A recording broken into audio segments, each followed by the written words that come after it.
Pagi itu seperti pagi biasanya. Kabut masih menggantung di antara pepohonan, dan embun menetes pelan dari ujung daun cemara. Villa Wijaya berdiri megah di atas bukit kecil, dikelilingi kebun luas yang dihiasi bunga Kamboja, mawar merah, dan pohon beringin kecil di ujung barat. Tak banyak yang tahu, di balik keindahannya, kebun itu kini menyimpan gelisah yang sunyi. Pak Raga berdiri di bawah sinar matahari yang baru muncul, memegang selang air, menyiram dengan gerakan tenang. Meski tubuhnya renta, sorot matanya tajam. Di ujung pandangannya, tanah dekat pohon beringin itu tampak sedikit lebih hitam. Aroma amis samar tercium. Ia berhenti menyiram. Tangan kirinya menggenggam dada. Ada yang tak beres.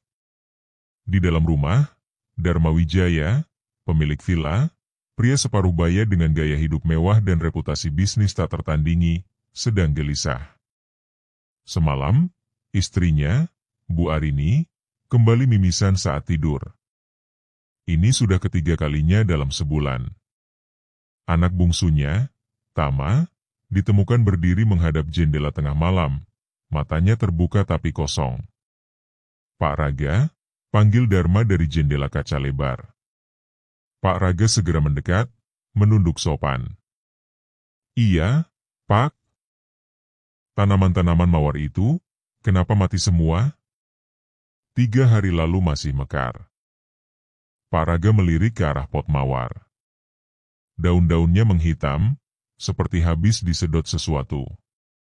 Mungkin tanahnya sedang tak cocok, Pak, jawabnya pelan. Dharma menghela napas. Apa kebun ini pernah diganggu hal-hal aneh sebelumnya? Pak Raga hanya tersenyum tipis. Kebun itu seperti tubuh, Pak. Kalau ada yang sakit di dalam, daun-daunnya yang pertama merasa. Dharma menatapnya heran, namun tak membalas. Ia kembali masuk ke dalam. Sore harinya, langit mendadak gelap meski belum waktunya hujan. Awan menggulung seperti mendidih, dan angin dingin bertiup dari arah utara. Burung-burung terbang rendah, dan kucing hitam tetangga melolong panjang dari balik pagar. Pak Raga tahu, ini bukan angin biasa. Malam tiba. Semua penghuni villa sudah tertidur. Pak Raga belum tidur. Ia duduk bersila di bawah pohon beringin kecil, mengenakan sarung dan jaket lusuh. Di depannya, secawan air bening diletakkan di atas batu. Ia menutup mata, tangannya mulai bergerak pelan, membentuk mudra. Hatinya menyelam dalam gelombang tenang, menembus permukaan dunia kasat mata. Ia memanggil. Simbarjati. Embah Kawit. Roso sejati kawula, mugi paring pitedah. Angin berhenti. Daun-daun tak bergerak. Dari dalam tanah, muncul asap tipis berbentuk ular yang bergerak memutar. Mata Pak Raga terbuka. Matanya bukan seperti mata orang biasa lagi. Ada cahaya kehijauan samar, seperti lilin kecil yang menyala dari dalam. Asalmu sakang endi, gumamnya. Kowe dudu lelembut alas. Kowe dikirim. Asap itu berubah menjadi wajah samar. Matanya hitam kosong. Ia bicara tanpa suara. Wektumu wes entek. Tugas semung sawatara dina maneh. Tiba-tiba angin meledak. Suara tawa bergema entah dari mana. Lampu-lampu halaman villa padam seketika. Di dalam rumah, Tama kembali berjalan keluar kamar dengan mata kosong. Pak Raga berdiri cepat. Ia mencabut bunga kantil dari kantong kecilnya dan meletakkannya di tanah, sambil mengucap. Sira-siraku, kaulah penjaga. Tangi, jaga anak iki. Tama yang sedang berjalan tiba-tiba berhenti. Tubuhnya bergetar hebat, lalu terjatuh ke lantai. Dari kejauhan, Pak Raga melihat sosok bayangan hitam berlari cepat menjauh ke arah dapur. Ia mengikuti dengan langkah tenang, menabur garam dan abu dupa di setiap sudut langkahnya. bayangan itu menghilang. Tapi jejaknya tertinggal, bau amis yang menyengat, tetesan air hitam di ubin, dan seekor burung merpati mati dengan mata melotot di sudut jendela. Pagi harinya, Dharma memanggil paranormal. Seorang wanita muda bergelar, Bu Asih, datang dengan dupa dan kembang 7 rupa. Ia berkeliling rumah, lalu menggeleng. Ini bukan rumah angker biasa, Pak Dharma. Ada kiriman. Santet yang sangat kuat. Tapi tak berasal dari desa sini. Ini dari orang yang punya kekuatan besar dan dendam. Dharma tertegun. Apa bisa ditangkal? Bu Asih menatap Paraga sekilas. Lalu diam. Seakan tahu, ia tak berhak mencampuri lebih jauh. Ia hanya berkata, ada seseorang yang bisa bantu. Tapi bukan saya. Saat semua sudah tenang kembali, Paraga berdiri di tepi kolam ikan.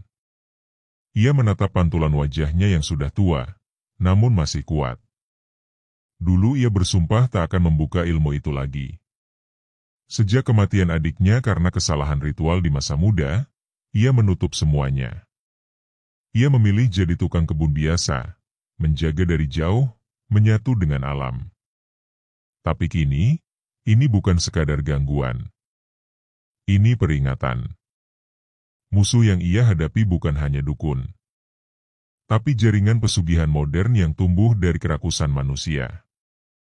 Dan Dharma, meski seringkali arogan dan tak peka, tak pantas jadi korban. Angin berhembus pelan, membawa suara lirih dari arah barat. Waktumu istekan, raga. Jagat iki butuh panglima sepisan maneh. Pak Raga memejamkan mata. Ia tahu, perang sudah dimulai. Malam kedua sejak ritual diam-diam Pak Raga, suasana villa terasa lebih berat. Udara dingin bukan lagi karena angin malam, melainkan seperti embusan napas dari sesuatu yang tak kelihatan. Pak Raga tak banyak bicara sejak pagi. Ia bekerja seperti biasa, menyapu daun-daun kering, merapikan pot bunga, namun setiap langkahnya penuh perhitungan. Di dalam rumah, Dharma baru saja selesai menonton ulang rekaman CCTV. Ia meminta staf keamanan untuk meninjau malam sebelumnya. Hasilnya membuatnya merinding. Salah satu kamera menangkap sosok seperti kabut hitam berjalan melintasi lorong menuju kamar utama. Gerakannya cepat, melayang, dan tak menyentuh lantai. Detik berikutnya, rekaman menjadi rusak, gambarnya pecah dan mendadak mati. Pak Raga, panggil Dharma, memanggil tukang kebunnya ke ruang kerja. Pak Raga datang dengan tenang, topinya dilepas dan diletakkan di atas dada. Ada apa, Pak? Dharma menunjukkan cuplikan video. Sampean lihat ini? Ini nyata atau cuma error? Pak Raga menatap rekaman itu tanpa kaget. Ia hanya berkata pelan, itu bukan error, Pak. Itu entitas. Makhluk kiriman. Dharma membeku. Kok sampean tahu? Pak Raga menunduk sebentar. Lalu ia menarik napas panjang dan menatap langsung ke mata bosnya. Sorotnya kini berbeda, tajam, dalam, seolah bisa membaca isi kepala. Sudah saatnya saya bicara jujur, Pak. Saya bukan cuma tukang kebun. Saya cucu dari Kiai Kalapaku, penjaga tapal batas gaib Gunung Merbabu. Ilmu itu saya simpan sejak lama, karena saya pernah salah gunakan dulu. Tapi sekarang, yang menyerang rumah ini bukan sembarangan. Dharma tak percaya penuh, tapi kejadian-kejadian belakangan sulit dibantah. Ia duduk, mendengarkan. Ada dukun yang mengikat jin pesugihan. Jin itu diberi tugas, membuat Pak Dharma bangkrut, sakit, lalu mati perlahan. Setelah itu, harta Pak Dharma akan mengalir secara halus ke pelaku. Bukan dirampas langsung, tapi dikosongkan lewat penghisapan energi lewat tumbal. Tumbal? Istri, anak, atau pegawai dekat yang ditandai oleh jin. Dharma merasa perutnya mual. Ia langsung teringat istri dan anaknya. Apa bisa dicegah? Bisa, jawab Paraga mantap. Tapi saya butuh waktu. Dan saya butuh izin Pak Dharma untuk membuka pagar spiritual rumah ini. Kalau saya melakukannya tanpa izin, energi rumah bisa kacau. Dharma menatapnya beberapa detik, lalu mengangguk. Lakukan apapun yang perlu, Pak Raga. Saya percaya.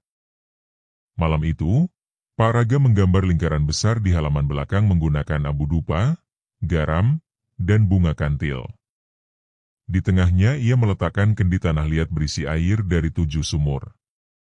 Di sekelilingnya, 4 batu sungai disusun seperti kompas, utara, selatan, barat, timur. Ia duduk di tengah, mulai membaca mantera dalam bahasa Jawa kuno. Tubuhnya mulai bergetar. Dunia di sekitarnya berubah perlahan. Suara jangkrik menghilang, digantikan oleh dengungan berat seperti suara lebah raksasa. Tiba-tiba, tanah di bawah kendi retak.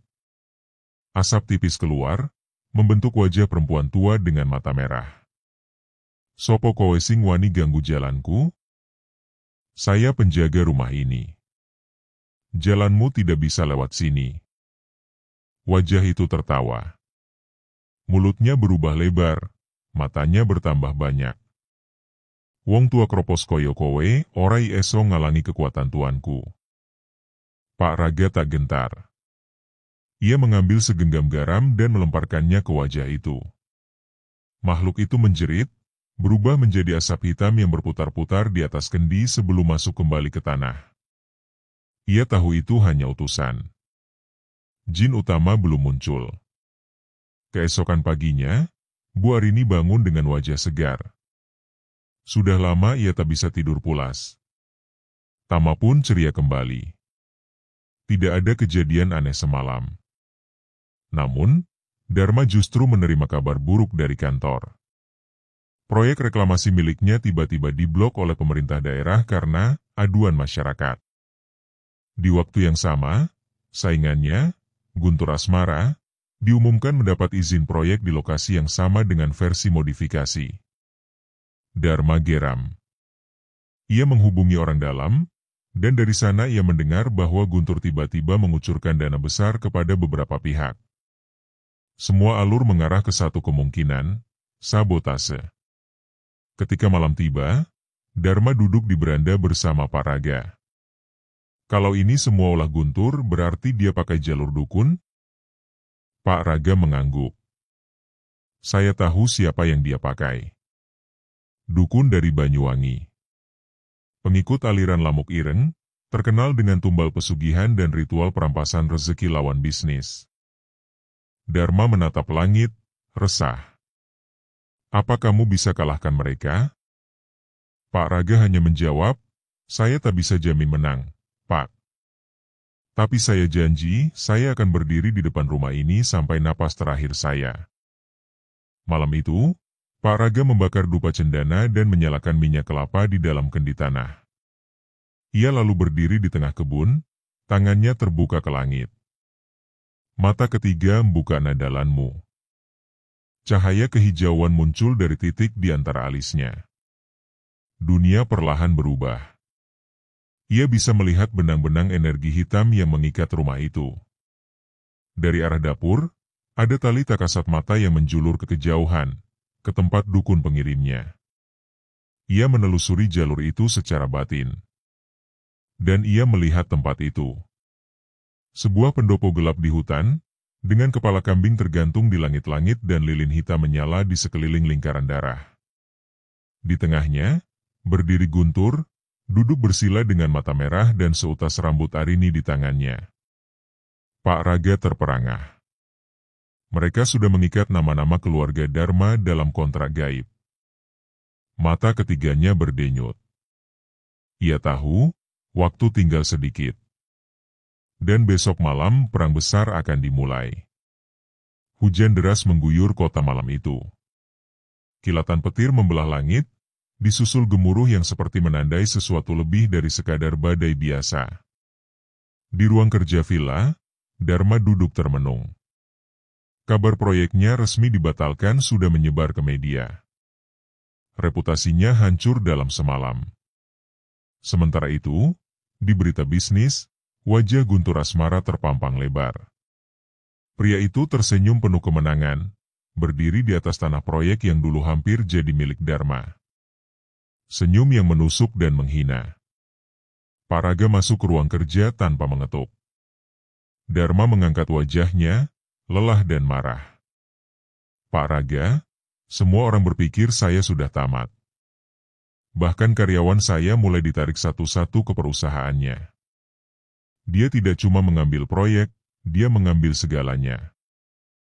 Pak Raga mendekat, meletakkan sesuatu di meja. Sebuah gulungan kain putih berisi jimat kayu, segumpal rambut, dan potongan kuku. Ini yang saya temukan di bawah kasur kamar Pak Dharma.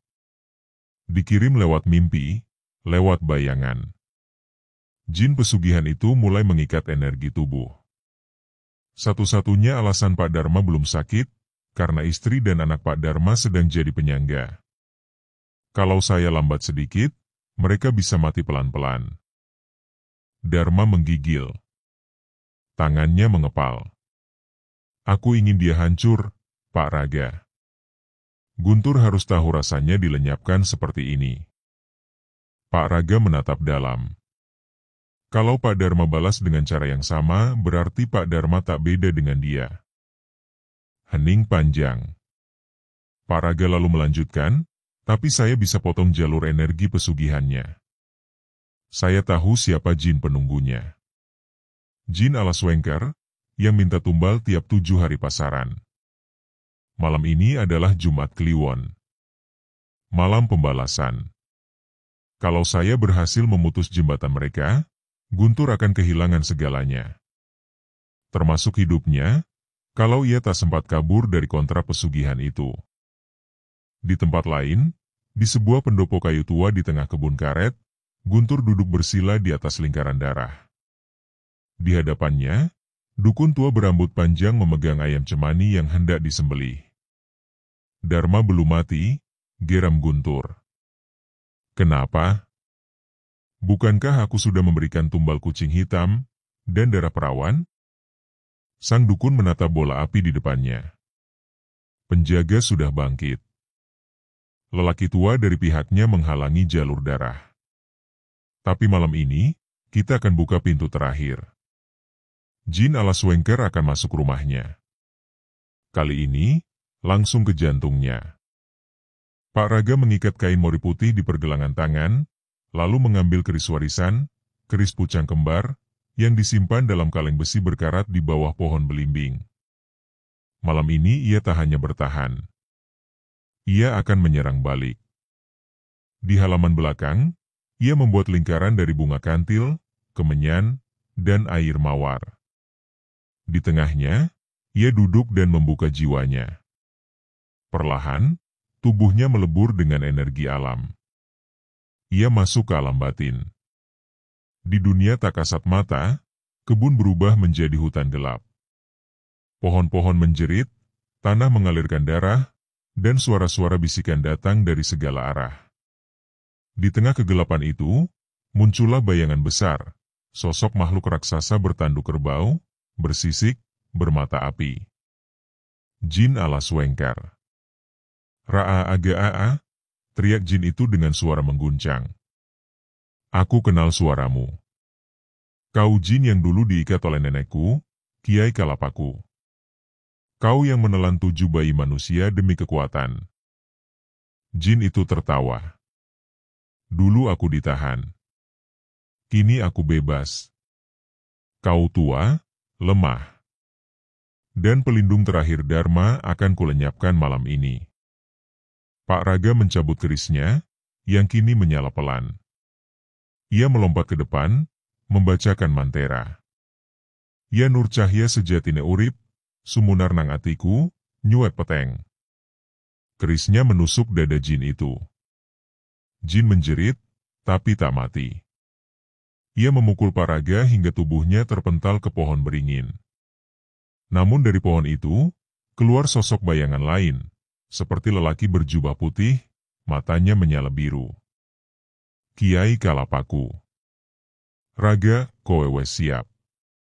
Kabeh pusakamu wis nyawiji. Tancapna kerismu menyang puser lelembut kui. Pak Raga berdiri.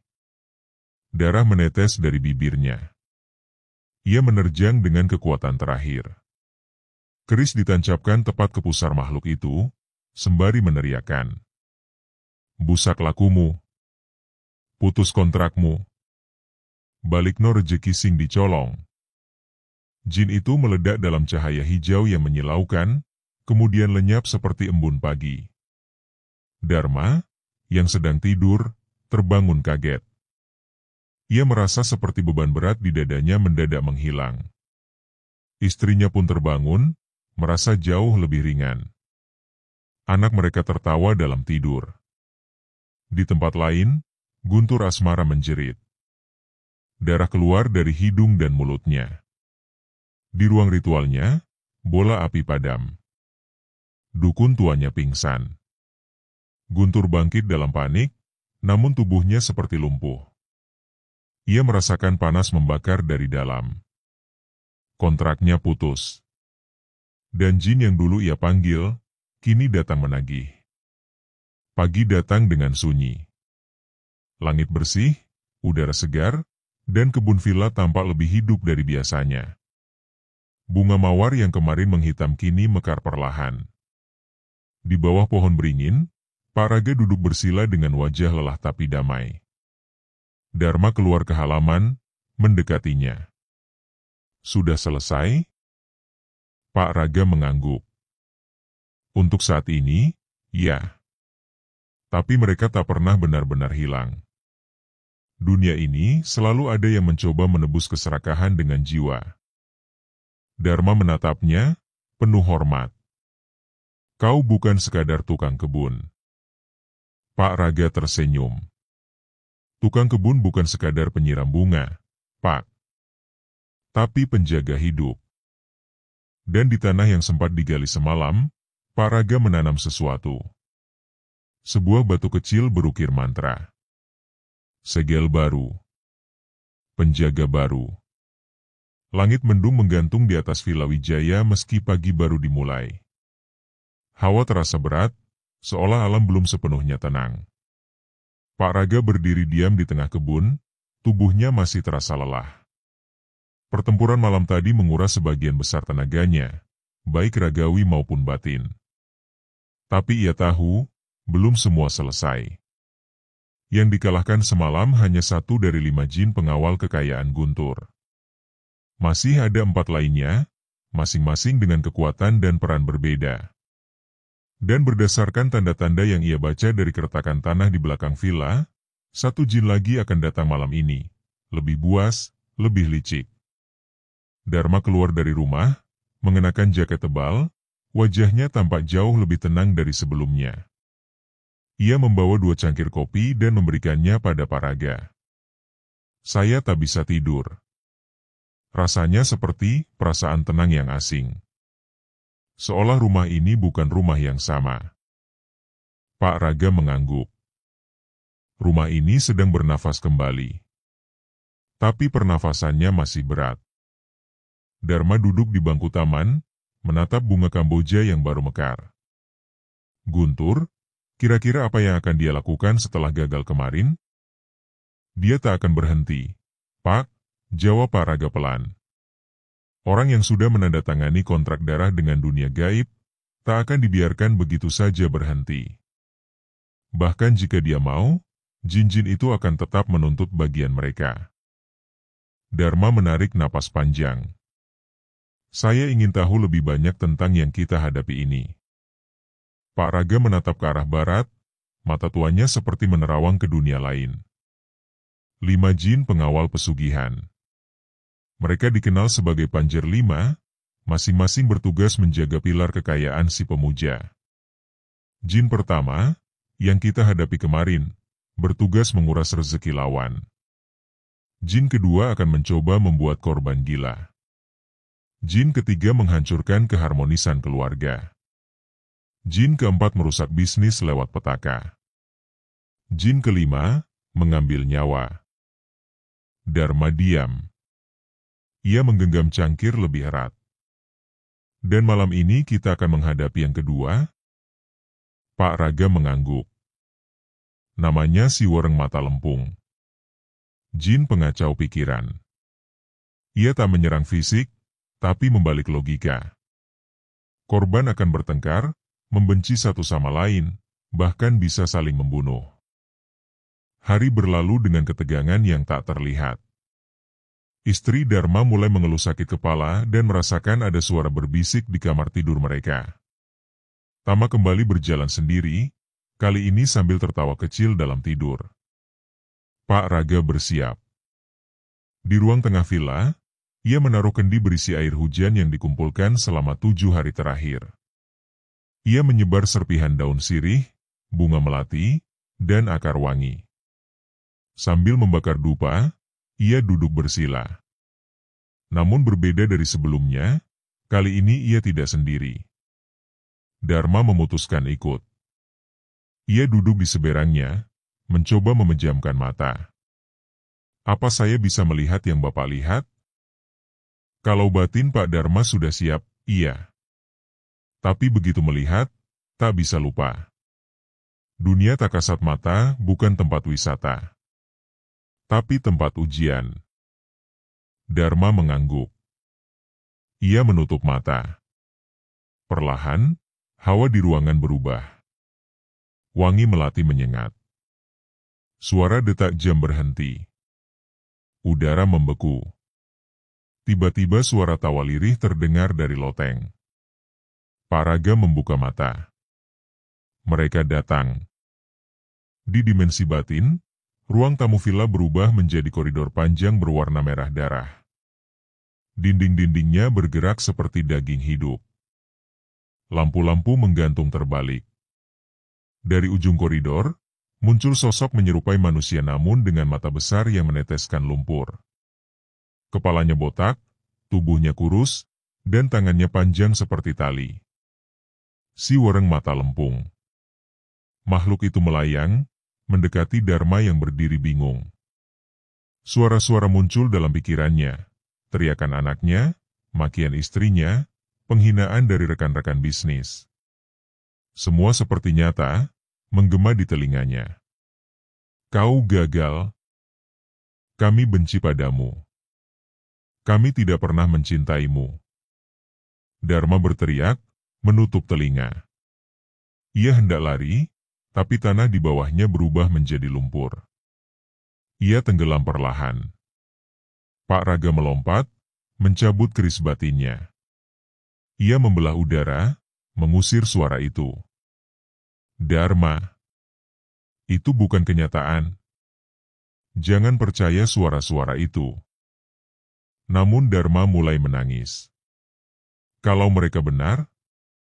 Kalau selama ini saya memang cuma orang gagal yang sok berkuasa? Pak Raga memejamkan mata. Ia mengubah strateginya.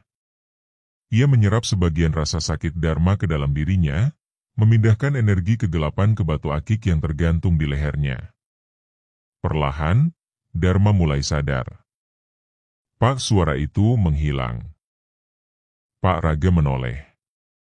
Si Wereng Mata Lempung berubah menjadi kabut hitam dan mencoba masuk ke tubuh Dharma. Tapi Pak Raga melemparkan segenggam garam gaib dan menancapkan keris ke lantai dimensi itu. Pulang ke kegelapanmu. Kontrakmu kutebas. Makhluk itu berteriak, meledak dalam semburan lumpur dan suara tawa histeris yang akhirnya memudar. Keduanya terbangun dari meditasi hampir bersamaan. Peluh membasahi tubuh mereka. Dupa sudah padam. Air kendi bergelembung seperti baru mendidih. Istri Dharma masuk ke ruang tengah, wajahnya tampak segar. Aneh, sakit kepala saya hilang tiba-tiba. Tama berlari dari kamarnya, memeluk ayahnya sambil tertawa. Papa, mimpinya serem, tapi tiba-tiba ada cahaya putih besar nolongin aku. Dharma menatap Pak Raga. Itu kau? Pak Raga hanya tersenyum. Masih 2 lagi, Pak, ujarnya kemudian. Besok malam, akan datang makhluk yang lebih kejam. Dan kita harus lebih siap. Dharma mengangguk. Saya tak akan tinggalkan ini di pundak Bapak sendirian. Saya akan belajar. Saya ingin ikut melawan. Pak Raga menatapnya dengan hormat. Untuk pertama kali, ia melihat aura Dharma berubah. Cahaya batinnya mulai bersinar. Bukan karena kekuatan, tapi karena niat baik. Dan di dunia gaib, niat baik adalah senjata paling tajam. Fajar merekah perlahan, menyapu embun dari pucuk daun Kamboja. Villa Wijaya berdiri kokoh, seolah baru dilahirkan dari pelukan malam. Tapi ketenangan itu hanya di permukaan. Di dalam tanah, di balik bayang-bayang kebun yang tampak tenang, masih ada sisa gelombang kegelapan yang belum lenyap. Pak Raga berjalan perlahan di kebun bagian timur. Matanya tajam, tapi tubuhnya sudah terasa berat. 2 malam berturut-turut menghadapi makhluk gaib bukan perkara ringan, bahkan bagi seseorang dengan ilmu batin setua dirinya. Namun ia tahu, malam ini adalah ujian terakhir. Jin keempat dan kelima, yang tersisa dari Panjer 5, selalu datang bersamaan. Si kembar jagal, begitu para leluhur menyebutnya. Yang satu membawa malapetaka bisnis dan rejeki, yang satu lagi membawa maut. Mereka datang seperti badai, cepat, tak pandang bulu, dan tanpa ampun. Namun malam ini tak seperti sebelumnya. Pak Raga tak akan bertempur sendirian. Siang itu, Dharma mengajak semua staf rumah berkumpul di halaman. Ia memanggil satu persatu, memberikan doa, dan mengucap terima kasih atas kesetiaan mereka. Tapi yang paling mencolok adalah saat Dharma berdiri di samping Pak Raga. Saya tahu, kalian melihat saya sebagai pengusaha yang logis, modern. Tapi beberapa hari ini membuka mata saya. Rumah ini diserang bukan oleh saingan bisnis biasa, tapi oleh kekuatan jahat yang haus darah. Dan saya bersumpah, saya akan melindungi kalian. Dengan cara apapun. Pak Raga tersenyum bangga. Cahaya di tubuh Dharma semakin jelas di mata batinnya. Lelaki itu kini bukan hanya pengusaha, tapi penjaga rumah yang sah. Malam pun turun. Sekitar pukul 11 malam, angin kencang berputar di halaman belakang. Langit berubah merah darah, dan pohon-pohon bergoyang meski tak ada angin nyata. Semua lampu villa mendadak padam. Hanya cahaya bulan yang menyelinap di antara awan. Pak Raga dan Dharma duduk di dalam lingkaran mantra, di tengah halaman. Di sekeliling mereka, lilin-lilin putih menyala. Garis bunga kantil dan garam membentuk pelindung. Di depan mereka, 2 kendi tanah liat berisi air suci berguncang hebat. Tiba-tiba, bumi bergetar. Dari dalam tanah, 2 sosok keluar bersamaan. Yang pertama tinggi besar, matanya hitam seluruhnya, tubuhnya seperti rangka manusia berbalut arang panas. Setiap langkahnya membuat rumput layu. Ia adalah jin pengisap rejeki, penebar kebangkrutan. Yang kedua lebih kecil, tapi wajahnya seperti tanpa kulit. Dagingnya merah terbuka, dan ia menyeret sabit besar berlumur darah. Inilah jin penagih nyawa, yang ditugaskan mengambil korban terakhir, pemilik rumah. Ra-a-a-a-a, teriak keduanya bersamaan. Udara di sekitar lingkaran pelindung mulai mendidih. Dharma menggigil. Tapi ia tetap duduk bersila, mengikuti bimbingan Pak Raga. Jangan takut. Rasa takut adalah pintu bagi mereka masuk. Pak Raga berdiri, mencabut keris pucang kembar yang kini memancarkan cahaya keperakan. Ia menancapkannya ke tanah, dan garis pelindung menyala terang.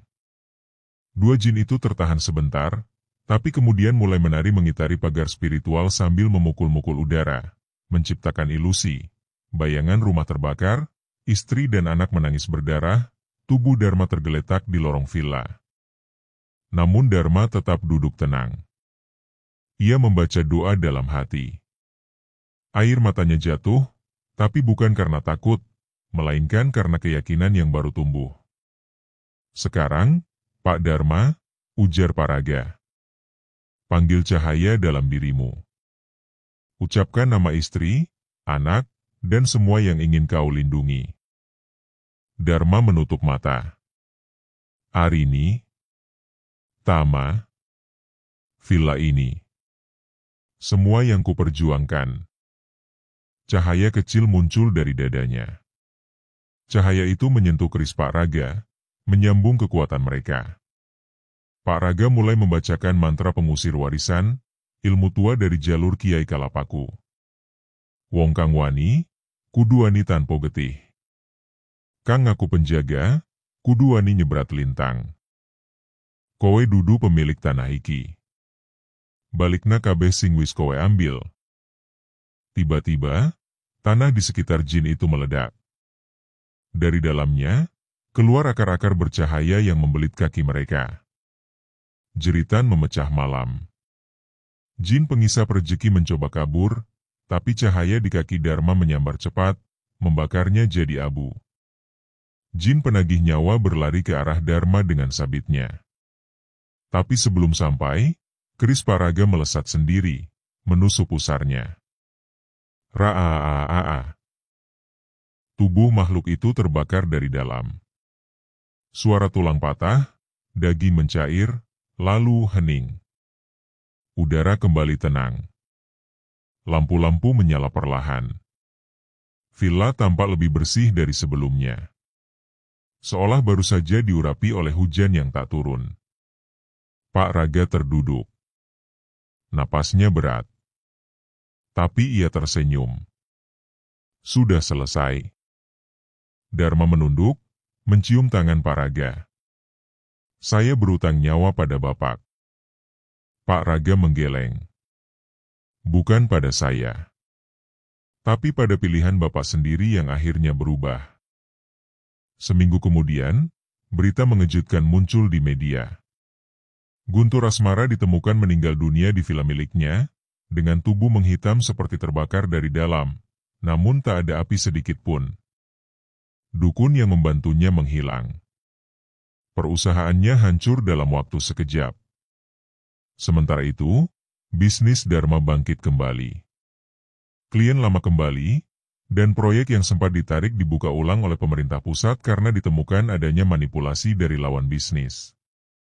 Di sudut halaman belakang villa, Pak Raga menanam batu terakhir di bawah pohon beringin. Batu itu berwarna hitam pekat, diukir aksara Jawa kuno. Dharma menghampiri. Itu apa? Segel. Penutup portal kegelapan yang dulu dibuka oleh Guntur. Sekarang tanah ini sudah kembali bernafas. Dharma menatapnya. Apa Bapak akan tetap bekerja di sini? Pak Raga tersenyum. Saya ini tukang kebun. Dan taman ini masih perlu disiram tiap pagi. Keduanya tertawa kecil. Sinar matahari pagi jatuh di atas wajah mereka. Di langit, seekor burung perkutut putih melintas, lambang damai bagi tanah yang telah selesai berperang. Selesai.